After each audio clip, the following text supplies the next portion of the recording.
adapters tayo, consumers tayo. Okay. Hindi tayo builders ng AI. Gumawa sila ng minonitor yung movement ng plastic at nasundan, nagkaroon ng coincidence, ito Jing, attorney, na yung ginagalawan ng plastic, yun din yung Manila Galleon trade. Yung pangalawa, yung probiotics, using proteins to discover to use it as a historical artifact. Na 2026 may job loss na of 30,000 jobs globally. Okay. Technology to sa technology sector. Ngayon, artificial intelligence, parang binigyan pa ng sariling pag-iisip yung computer. Ang impact of generative AI in the Philippines. Na pag ginamit mo talaga yung generative AI, makaka-unlock ka ng tama dapat numbers ko, $79.3 billion worth of productivity is the self-learning AI. Wow. Ito yung mga AGIs na talaga. Ito yung medyo nakakatakot na, yung nakakapag-isip na siya ng sarili niya. Nakaka-learn na siya. 2% of Philippine organization used AI in 2024. Napakalaki nun. Actually nga, nagkaroon ng Senate hearing, courtesy of Senator Bam, being the chair of the Science and Technology Committee, on the effects of technology. While isang malaking bagay na pinag-uusapan among the three is micro-credentials. Meron na tayong 7 micro-credentials sa TESDA ngayon. Data analytics, AI prompting, machine learning, may machine learning tayo sa TESDA, data engineering, data governance, generative AI.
Okay, good evening po sa inyong lahat at welcome na naman sa isang episode ng Tech Sabado. Jing Garcia po ng TechSabado.com and of course, the Manila Times kung saan pag-uusapan natin ang mga nangyayari sa mundo ng teknolohiya mula dito sa Pilipinas hanggang sa buong mundo.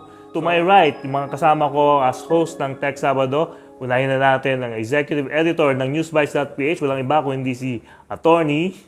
Melvin Calimag po ng Newsbytes.ph. Magandang gabi, Jing. And of course, and although di po pa siya na-introduce, good evening, Tito Tribs, Raymund Tribdino of the Manila Times. Okay, Tito Tribs. Yes, magandang gabi po. Sabi nga ni Attorney Melvin, Raymund Tribdino ng The Manila Times at ng cleantechnica.com. Magandang gabi po sa inyong lahat. Isang oras na naman ang balitaktakang tech.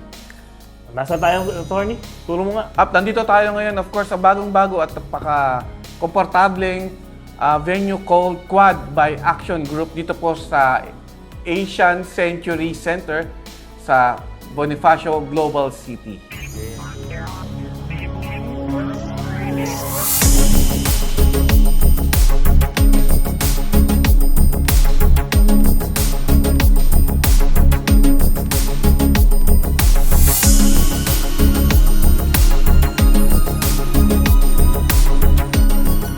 Okay, we're back dito sa Tech Sabado. Tonight, we'll be joined by, another, naman to?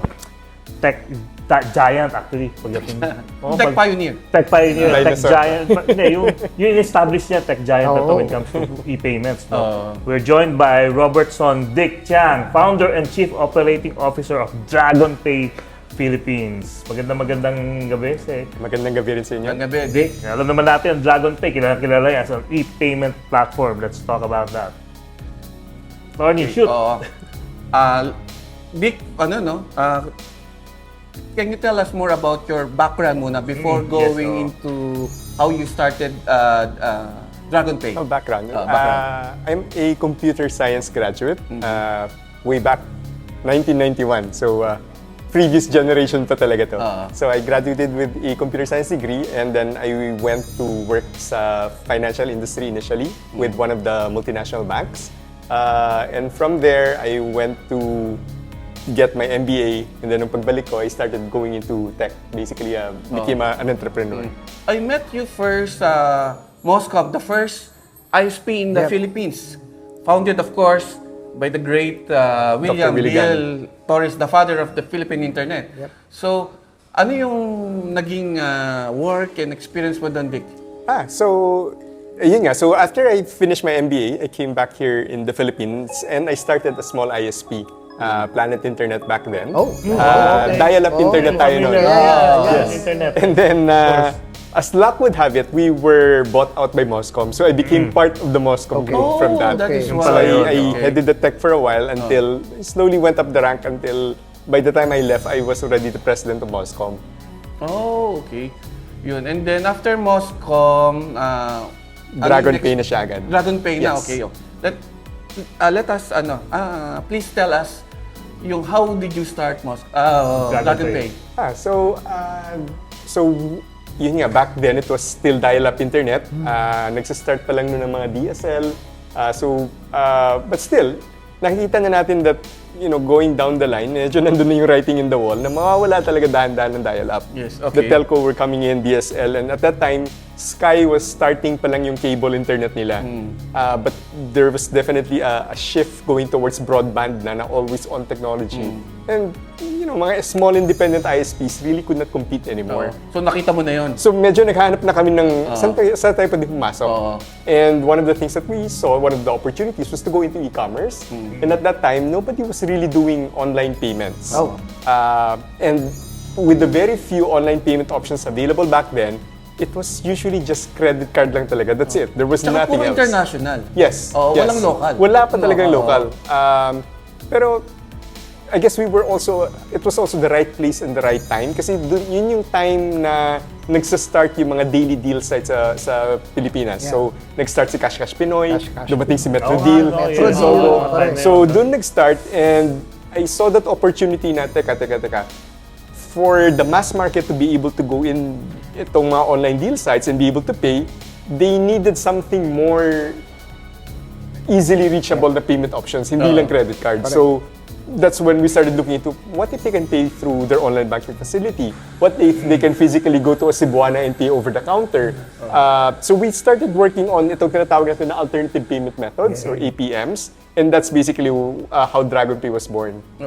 How different was it from the international payment gateways like let's say PayPal or what other foreign-owned payment facilities? Anong advantage ng local siya compared to international? It was really a completely different way of looking at the problem kasi foreign payment gateways, especially like you mentioned, PayPal, hindi nila ma-imagine why there would be a need for over-the-counter transactions or even cash on delivery in the Philippines, right? Yung mentality kasi nila, they came from a place na cards, plastics are so common that why would you need anything more than plastic? So it was a very different scenario locally. I guess in the same way that we always take a look at, for example, mga African countries where they have M-Pesa, which started the whole mobile wallet thing, because they didn't have all these cards, low banking penetration, but high mobile penetration. So people went a different route. So same is true with the Philippines. Cash is king tayo way back then. So people still would rather physically go over the counter. Mas hindi sila natatakot na they're giving the money to a real person as opposed to just transmitting it online na somebody could steal the card number, somebody could steal money from their bank account. So mas mataas yung kumpiyansa nila, ika nga, yung faith nila in the old school way of doing things. So it was a smooth and gradual transition. So hindi siya yung binigla natin sila tinulak into e-wallets agad. Of course, way back then, GCash was not around yet either. So we see ourselves as parang we're part of that whole transition na slowly preparing the market until the way it is today. Was it hard putting up a local payment gateway? Also, nung time na yun, napakalitong market na cater nyo, di ba? And siyempre, you have to convince all these companies to, you have to trust us kasi simula ka pa lang eh. Yes. Exactly, yes. It was very challenging. On one end, we were talking to the big companies, the airlines, the major real estate companies, and yung question would be, how do we know na hindi mo kami tatakbuhan? You have all the money with you, di ba? Kasi bago ka pa. Yes. I mean, yung concept of a third party na parang aggregator did not exist back then eh. On the other side naman, we were also having difficulties convincing the likes of the banks to give us access to their facilities. And most of them didn't even have the facility to do it back then. And also, they don't have that concept. Yes. Ano ba yan? Yes. So, it was challenging. At the same time, we're managing the merchant, we're managing the banks, the payment partners, the financial institutions, and we had to also convince the buyer na safe ang pera ninyo with us. So, tatlo. Yes. Correct. So, it was a balancing act. Luckily, again, right place at the right time, we were able to secure some large, big name merchants na parang naging flag carrier namin ni Kanga. So these big merchants took a risk in us. So whenever we take a sales pitch to another merchant, tatanungin niyo, how do we know you won't run away with their money? So we will say, hey, ito yung mga big brand names behind us. Na who are these brand names? Can you mention the very first brands that supported the very first big brands, AirAsia. AirAsia. That was even before they started flying in the country. Correct. Back then, it was still AirAsia Malaysia. They were doing only like specific routes lang, Manila, Kota Kinabalu. So they took a risk in us, but still, for us, it was a big name. So we latched on it. International pa.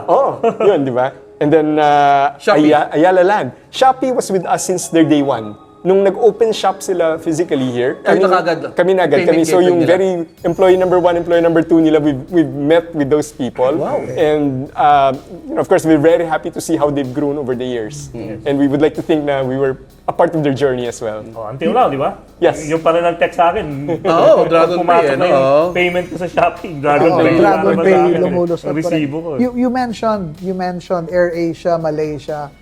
Isn't it that there was a company that invested heavily in Dragonpay previously? Yes. Right? We've actually gone through 3 different rounds of investors already. The very first one was way back in 2014. It was a Japanese VC, GMO Payment Gateway. How much was it? I cannot disclose. It was a small investment for them. Okay. Was in dollars, of course. Was it basically for tech? No, it was not. It was not. It was from their point of view. It was purely a financial decision. We put money in, we'll take it out after so many years. But for us, we did not really need the money back then. But for us, it was a big thing because we would now be able to tell yung mga merchant na nagtatanong, how do we know that we won't run away with your money? Then look, we have a VC. They are Japan's largest payment gateway, listed in the Tokyo Stock Exchange. They trusted us. They're public listed with some due diligence yan. So doon pa lang, yung marketing value of having a VC like that was big for us. So we took them in for a small share. Correct. And then during the pandemic, before we went into the pandemic, Union Bank of the Philippines also invested in us. It was also a minority position. How much? You keep asking the wrong question. That's the magic question. Again, it wasn't so much the money, but the fact na, hey, may bangko na ngayon sa likod namin. So, mas lalo na kayo hindi matatakot sa amin, di ba? We're backed by one of the larger banks and owned by a large conglomerate here in the Philippines, Taboyteses. So, in the latest round? In the final round, happened during the pandemic. This is when an Indonesian unicorn, Zendit, basically invested in us na. It was a strategic investment. How much?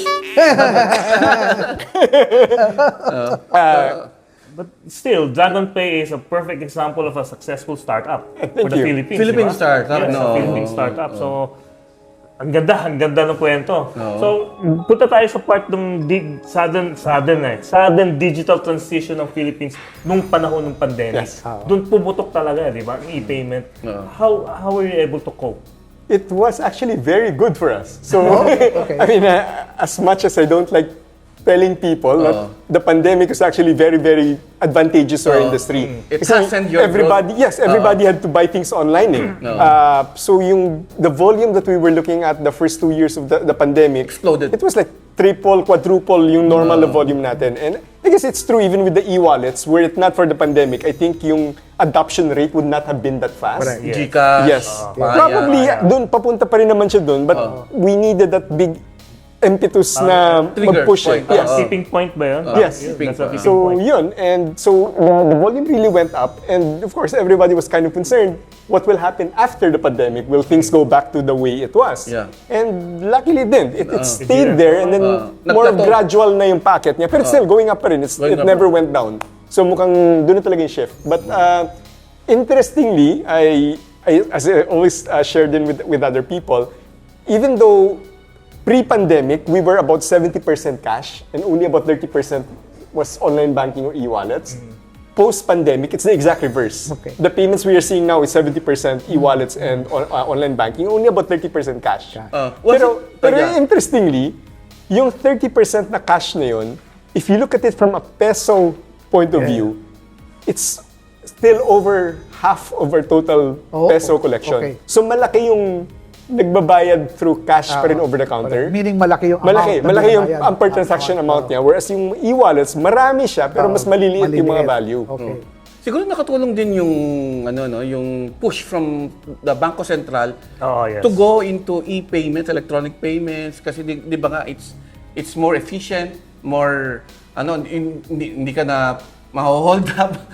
Kasi yung handling ng cash is very expensive. Correct. Di ba? Yung Expensive and dangerous. yes, exactly. Kasi nga magpa-produce ka pa ng mga bills and everything, di ba? So that's why we have policy, not exactly a policy, parang plan, parang from the government to actually increase. It's like a roadmap. Roadmap. A roadmap. Roadmap. I guess. I can't remember any figure that they're looking at, by year 20-something, we should have reached a certain figure. And I think we're going there. Like ako personally, I don't really use cash as much anymore. I put like 1,000 peso in my wallet, and sometimes di ko mapansin, parang 2 linggo na, nandiyan pa rin yung 1,000.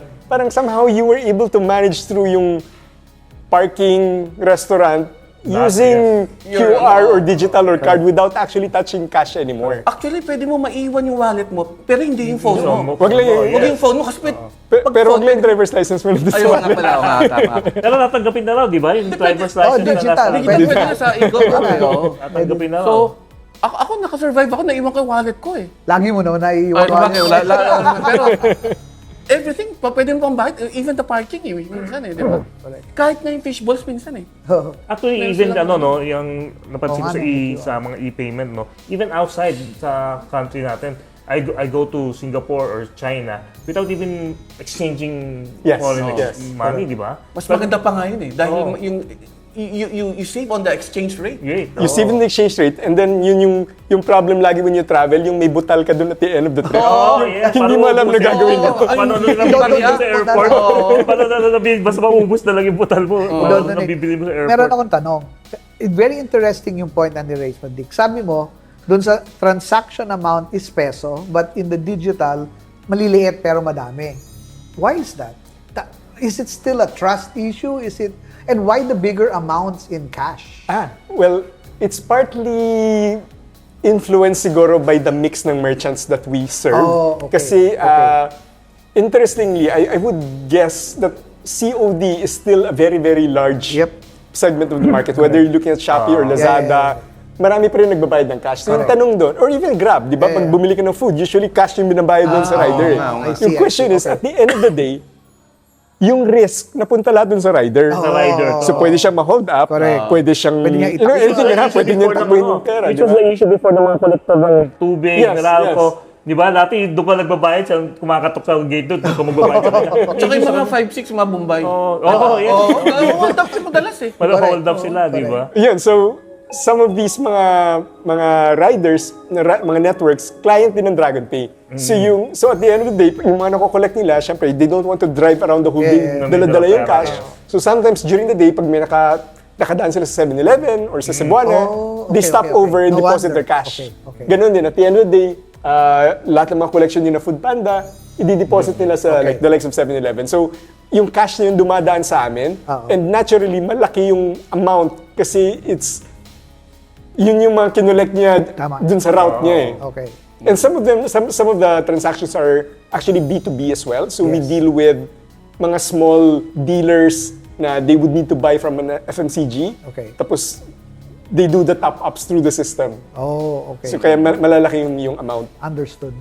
Understood. How much do you transact, money flowing to your systems in a day? In a day, Yeah. Easily over 1 billion. Pesos. Billion pesos. With a B? Yes. Wow. Wow. That's big. Wow. So, how do you classify Dragonpay now? Is it a, Tech giant na siya. Tech giant? Sabi ko lang, e-payment giant. E-payment Hindi giant. naman. Well, we're happy to be one of the pioneers. We started the industry and we're fortunate that after so many years, we're celebrating our 16th year already this year. Nandito pa rin naman kami, company still growing. So we're very blessed and very, very thankful for that. How many people do you have? We're close to 100 people now, which is relatively small compared to The amount mga of competitor namin of the transaction, same size. Okay. So yun, it's a very optimized na work group. So your 100 people are mostly tech people, or they're like Support, yeah. and operations. Okay. Yes. Who are your competitors? Lapin Mongo, yun ba yun? Yes. Okay. Yeah. Maya is also a competitor. In kasi a way. In a way. Kasi platform, But partner yes, din eh, the no? partner din namin sila. Partner, Because yes, we also oo. accept Maya Accept payments. payments, oo. GCash is both a competitor and a partner. So Okay, so now do you still consider yourself an alternative payment system? We still- Given your growth and that whole group is still considered an alternative payment method. Okay. Kasi alternative siya to credit card eh. So it's the okay. other channel. Okay. Okay. Is there still room in this industry o yun na yun? O kinain nyo na lahat? Okay na yun. Ano yun? Okay na yan. Okay na yan. Kasi dominant na sila eh. Local industry. Pero lumampas na tayo sa tipping point. Fiat money is now the alternative payment. Baliktad na. Di ba? Baliktad na. Baliktad na. Baliktad na Pero tayo. for your platform now, ano bang mas matindi ngayon? B2B o B2C? Ang takbuhan ng pera. Kung number of transactions, B2C pa rin. B2C. But amount, I think B2B Siyempre, mas malaki. Malalaki Malaki ang amount. yung Like for amount example, nila, we oo. process payments for the Manila LGU. So Okay. you can imagine at the start of the year, mga nagbabayad ng business permits. Correct. Yung mga hotels na nagbabayad, that runs in the millions. Okay, yes, oo. Isang transaction, it's in the millions. Kasi B2C, mga consumer, Yes. ano na naman, mga binibili Pesos, sa Shopee. Mga 100 peso, 200 peso items na binibili. Because you were a startup, syempre meron kayong challenge. Merong nadapa kayo, di ba? Or whatever. Can you mention like one significant one para other startups now can learn from it and move forward from it? Well, I guess I've used the word being in the right place at the right time a few times, and we're lucky in that sense. And I pride myself with, we were profitable from the very start. Okay. We didn't have to go through that phase of burning cash and then, just to get the growth. Correct. And then eventually hope to go in an IPO or go into an M&A. So we grew very slowly in a very traditional manner. Okay. It's very hard to do nowadays. Yes. And I wouldn't recommend people doing it that way anymore nowadays. Okay. Nowadays, you look for VC, bring you up there agad, burn money for the first few years. Okay. Medyo umiba na talaga yung the way, Dynamics. the whole dynamics of how that business work eh. Okay. So I cannot really say na, you follow these steps, aabot ka rin dyan. Because Okay. things have really Jing Garcia po ng TechSabado.com and of course, the Manila Times. Don't forget to like, subscribe, and share our video assets sa Facebook and YouTube.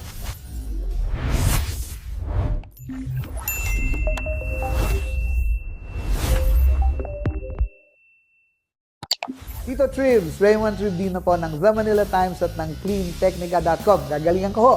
Like, share, subscribe, and follow Tech Sabado on YouTube and on Facebook.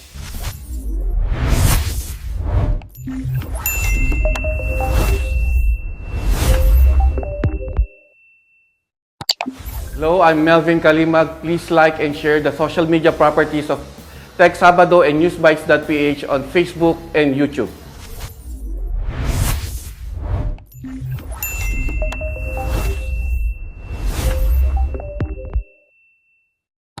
Dick Chiang of Dragonpay. Tech Sabado tayo. Like and subscribe.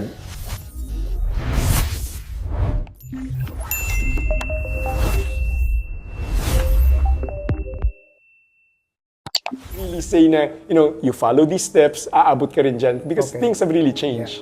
Major change talaga. What's the future of e-payment?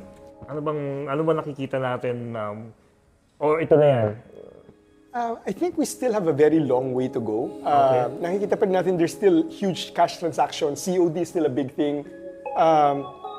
In terms, you mentioned like how many players there were, di ba? If you look at other markets, like Indonesia, for example, double our population, Correct. but there's like 100 payment gateways. Di ba? Talaga, I mean, somehow, kumasya sila sa market ngayon. Where in the Philippines, there's not a lot, relatively speaking. Of course, there have been some na they come and go, fly by night. Yeah. After a year, wala na.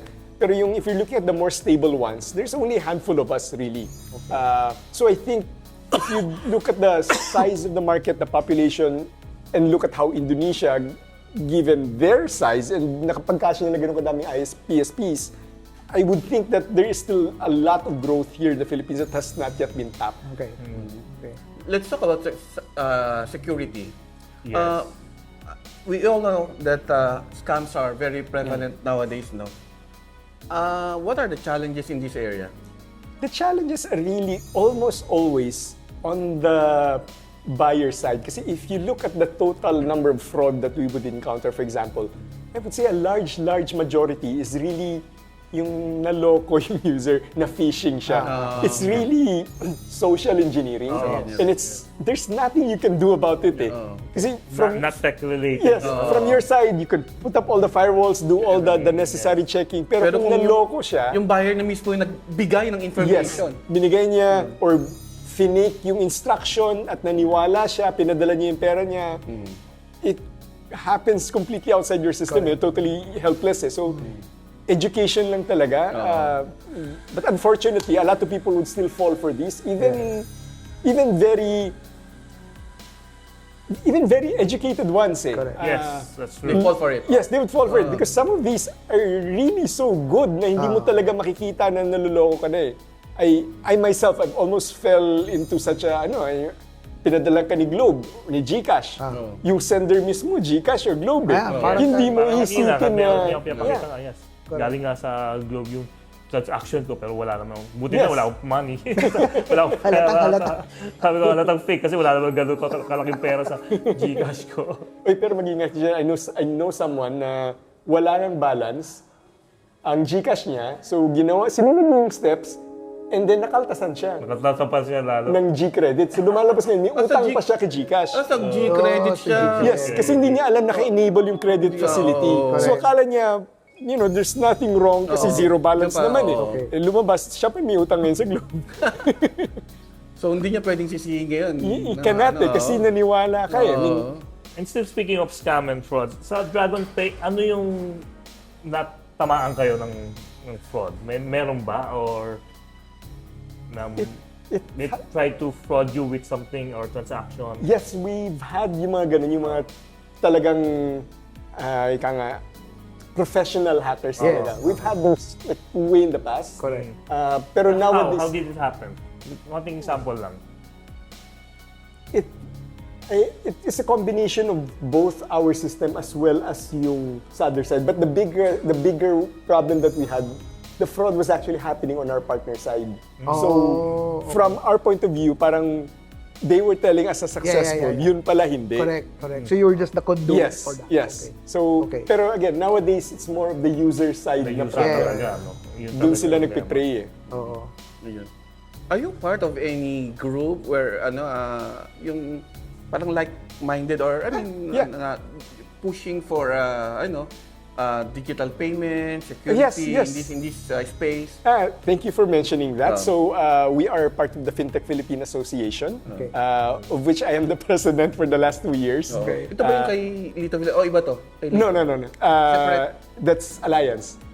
FinTech Alliance Yes. yun, So there are 2 different associations. Okay. So we focus more on the entire range, everybody from whether estudyante ka, individual ka na professional, or you could be a startup, you could be a big company, a big tech, fintech, you could be an HR company or an accounting firm or legal firm, but you are focused on the fintech ecosystem. Okay. So you're welcome to join us. So it's not limited to fintech players per se, but everybody who plays a part in the ecosystem.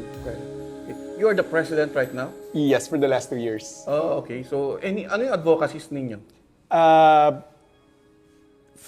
It's really financial literacy, fintech, and then we also, of course, most of our members, yung primary interest nila would also be to have dialogues with the government. Specifically, yung regulators for fintech, which would be the BSP, the SEC, the DPC, the Data Privacy Council, yung mga related sa online payments and online shopping. Usually, yun yung mga parties that we work with. Okay. You mentioned Indonesia. How do you compare the Philippines in terms of adoption ng e-payment?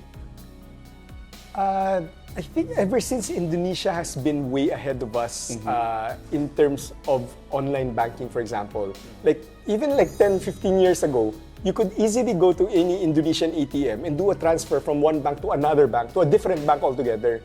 You can't do that even up to now in the Philippines. No? Diba? I believe you cannot even do a fund transfer to another unenrolled account even within the same bank using an ATM here in the Philippines. Yeah. So is that a regulatory thing? Is it or is it a technology thing? It's not a Or a technology. bank secrecy thing? It could be a policy thing. It could be, Pero sabi nila, Singapore is lacking behind digital payment, e-payment. Maybe because of the fact na cards are very common also in Singapore. So everybody has a credit card there. So yung scanning may not be as big a deal for them as it is for us. Ultimo, di ba, Jing, years ago, bago pa gamitin yung visa dito sa atin yung sa MRT. Yes. Noon, Yes. pwede na noon di ba? So in a way, tama yung observation mo na they use cards extensively kaya they're not into digital payment, no? And I think the same is true for mga countries na never went through that plastic card stage. So medyo nilipsan natin, we went to the next stage. Tayo ba yun? Parang China, di ba? China ganun. dumiretso na sila sa QR. Correct. So, Ganun ba Philippines tayo? is slightly in between, but mukhang doon tayo patungo kasi Tayo, credit card penetration is still very low in the Philippines. So definitely QRPH penetration is going to be much higher when it comes to payments. Oh, okay. Pero kung dahil QR, marami na rin ang debit cards, di ba? Yes. Yeah, pero I would imagine in terms of volume of payment, QR might probably be more. Oh, yes. Kasi, well, I think we're over 100% penetration when it comes to smartphones. Yes. So it's much more pervasive than the plastic card. So what is the technology that you have now, I mean, in your operations? Like, so that's a stupid question. Pero parang, of course, you're cloud-based, but what is the operative technology that helps us all see that at the end of our transaction course through Dragonpay? It's still medyo old school cloud-based technology. Of course, everybody's always looking at things like AI, machine learning. Because but honestly, there's not a lot of super transactions yet happening on payments. At most, when we talk about AI or machine learning, payment companies are probably only using it for fraud detection. That's about it. AI is probably more useful on the merchant side, like the Amazon, where it can give you suggestions. If you bought this before, you might be interested in this. So that's all machine learning to push more sales. Kami naman, kung magkano lang yung pinapakolek sa amin, that's about it. There's nothing more we can suggest. We cannot say naman, baka gusto mo dagdagan. Wala naman, di ba? So, but of course, it's very interesting technology to see. I guess what people are now talking a lot about is yung agentic na AI.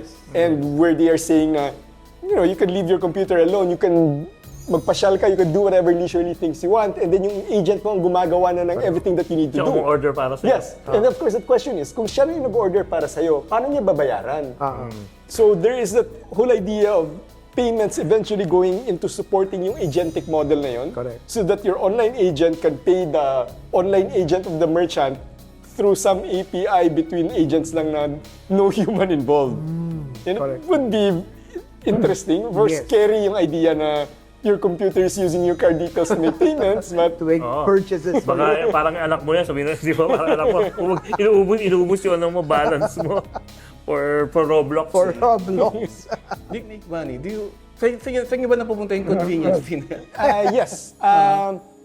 When we work with mga retail establishments or merchants, we normally charge our fees on the seller side. Okay. In the same way na if you go to a restaurant and use your credit card, wala namang binabayaran ng surcharge as the customer, di ba? Yes, Yung nag-absorb wala ng na charges ngayon, is yung wala na restaurant. ngayon, So, ganun yung whole concept namin. So, when we started with the likes of Cash Pinoy, Metro Deal, and Sogo, the fees were being paid Absorbed by by the seller. Pero pag ako, kung nagbabayad ako, may convenience Yes, fee. So kasi- ako yung nagbabayad. Normally, wala eh. Normally, wala. Pero of course, when it comes to government, the problem is you cannot really charge the government. Yep. Okay. So, but somebody has to pay for the fees, di ba? So, ang nangyayari, pinapass on to the consumer usually in the form of convenience fees. Okay. Of course, there is always that counter-argument na if you don't want to pay the convenience fee, you can always physically go to the government agency and pay over the counter. Got Of it. course, yung hassle mo, yung transportation mo, yung 10 oras mo, peso or 15 peso exactly. So, pero it's within the right of the consumer. Kung ayaw niyang bayaran, you can do it the old way. Correct. So that's how the whole convenience fee happens with government transactions. So are you saying you're earning 1 billion a day? No, we're collecting. Sabi mo, Collecting. And ang fees namin only range like from 10 pesos to 20 pesos Okay. regardless of the amount. Okay. So sabi ko earlier, kahit may nagbayad na hotel ng 10 million pesos for a business permit, 10 kinita pesos namin ang doon 10 piso lang. Okay. Okay. So of course, you just have to have a lot of these transactions to make money. Kumbaga, It's economies of yes, scale. yes, di it's ba? a volume game lang talaga. Tawid tayo sa isang cryptocurrency.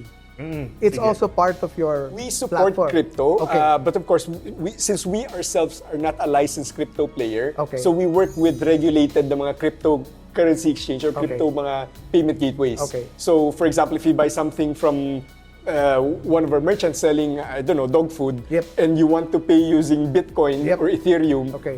there's a third party that converts it to fiat for us. So from Okay. our point of view, parang peso yung kinokollect namin, peso talagang rin na fiat receive. talaga dun Pero sa- may third party na nagko-convert. Correct. Sa back-end, meron nangyayari Yes. doon sa back-end. Correct. Hindi lumalabas yung bilog na AI-generated Bitcoin. First, yung use case ng crypto, more often than not, yung nagbabayad is overseas.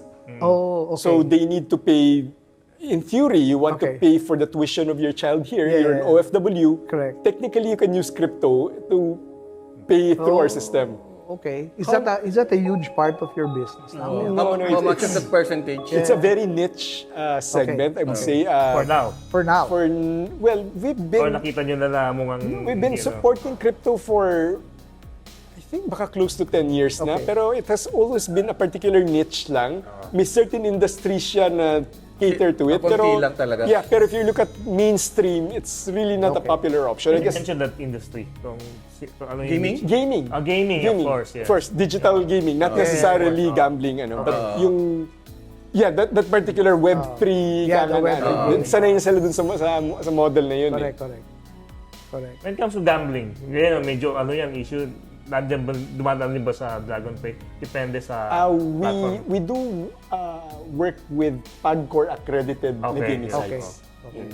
Importante yung We don't PAGCOR. touch kung not Yeah, PAGCOR accredited. Okay. Importante yung PAGCOR accredited. Correct. Aside from e-gaming tuloy, e-payment, are you looking at branching out to another space or industry, yung Dragonpay? Total, 1 billion naman kinikita niyo. No, I would like to say that we're focused to what we're doing. So pag nag-expand man kami, it's usually to support other forms of payment lang. Like Okay. buy now, pay later. Oh. Di ba yung mga ganun, yung mga BNPL. So lumalaki lang yung network namin, dumadami yung options. dumadami yung mga partner channels namin. So now we have some new partners na you can pay through physical kiosks.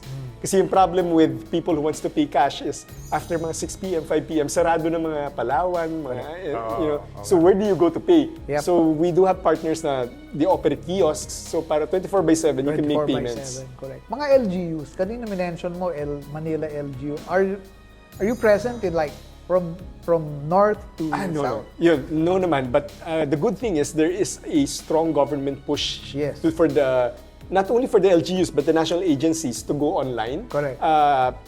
So we do have quite a few government agencies like the GSIS, we're processing for Intellectual Property Office. If you want to patent, a trademark, you file a patent, we accept payments for the IPO. Correct. The NBI has been a long-time client of ours. So yun, if you want to pay for your NBI appointment or to get your renewal, your clearance renewal, you can pay through Dragonpay as well. Correct. Oh, so public and private ang clients ninyo. Wow. Dapat ihataw yan. Dapat i-promote yan sa government. Everything should be like available online. Even if And I think most LGUs na rin are, kung wala pa sila doon, they're heading that way, which is a good thing. mga utilities Yes. like water and Yeah. mga LGU based. Okay. What's the next area Next big thing. for e-payment? What do you Digital think? payment. Yeah, kanina tinanong ko nga kung ano yung future ng e-payment. No? Kasi sabi niya, QR. For now, I would say QR is parang siya yung direction in terms of yung nakikita natin in terms of growth, siya yung most obvious candidate to be the largest channel na ginagamit.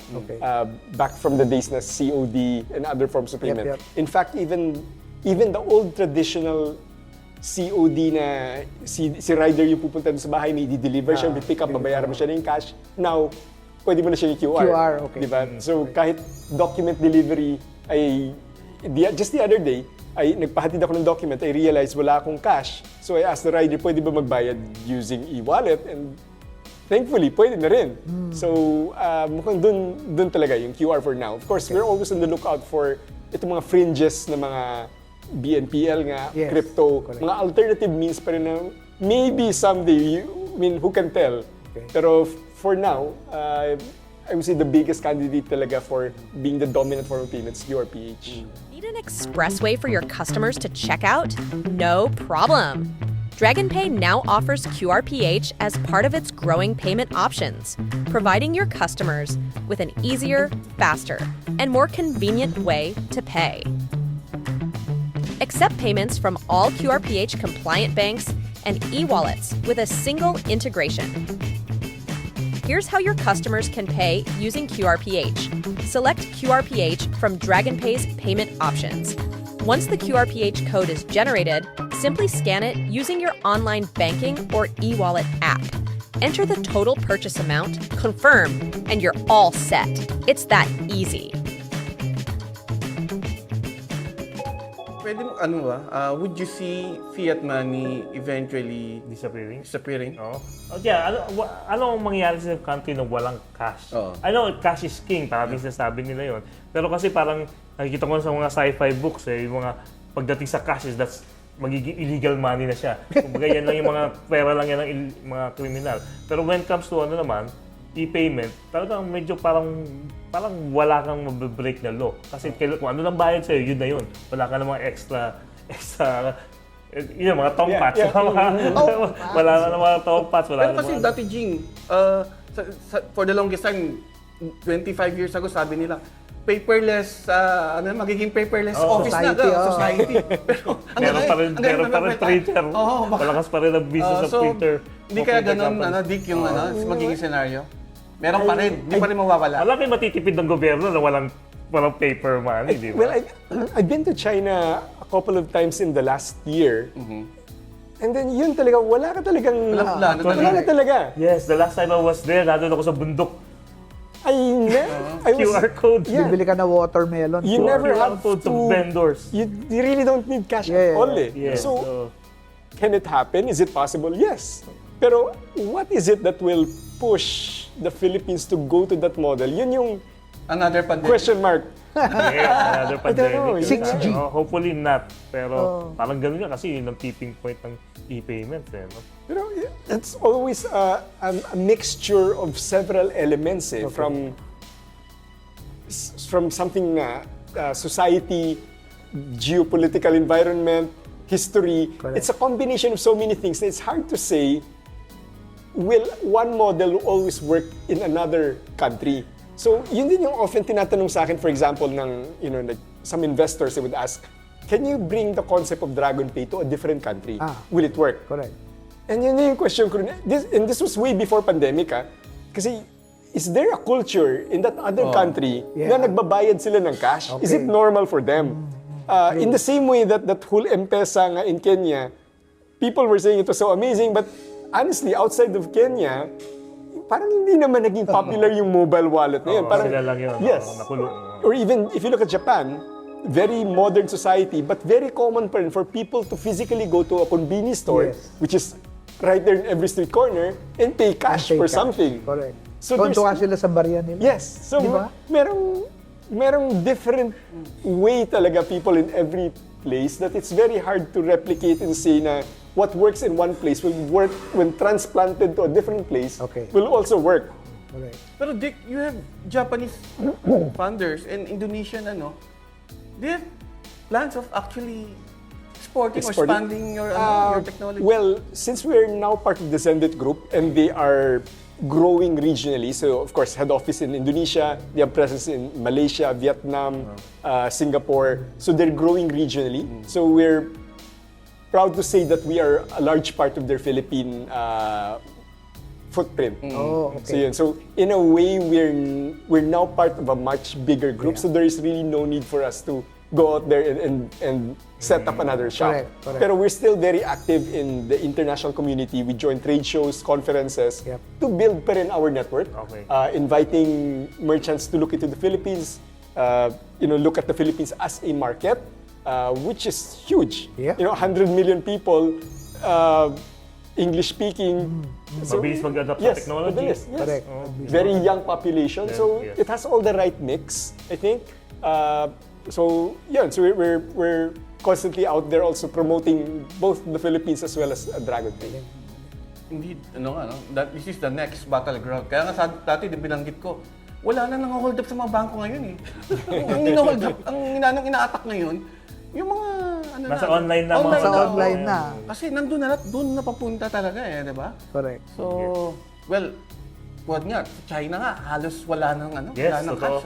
Kahit nga sa mga vendor sa bangketa sabi ko wala akong cash, sabi niya QR code. Na lang, QR code. Pati yun ng Naglilimos. Naglilimos, naka-QR eh. Kaya naman na ikaw wala kang QR code, wala kang QR, di ba? Capability.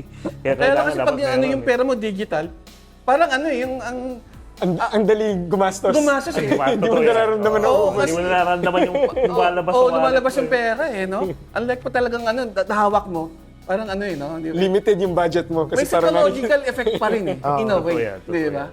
Ayun, okay.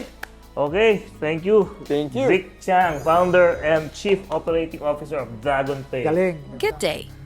Thank you for choosing Dragonpay as your payment partner. As we all know by now, Dragonpay is a Philippine-based online payment provider to accommodate all types of payment schemes for all types of people. But apart from that, we also provide assistance to our partner merchants who run online businesses. How exactly? Join me as I help you go through our web admin portal through this onboarding video. The web admin portal is a platform that is especially made for our merchant partners to track and monitor their transactions easily and securely. The Dragonpay web admin portal has the following unique features: a customizable interface using your own username and password, processing of your client's preferred payment schemes and payment validation status and other concerns. Just keep your eyes on the deadlines and remember the following: payment settlement, Wednesdays; settlement report, Wednesdays; mass payout disbursement upon merchant request. However, Additional features such as PayPal and credit card payment option integration are available upon request. Credit card payment option needs a separate accreditation with the acquirer. Keep in mind to coordinate all user-related changes to the developer to avoid any inconvenience. Any changes without the coordination from the developer might affect the performance and function of the portal. One of the most successful V. e-payment Huwag mo kami kakalimutan kapag unicorn ka na, ha? Thank you sa inyo. Malapit na mag-unicorn na. 1 billion, no? Okay, Dollars, maraming salamat, Dick. Salamat din Thank sa you. inyo. Yes. Thank you. Good luck. Thank you. Thank you.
Tech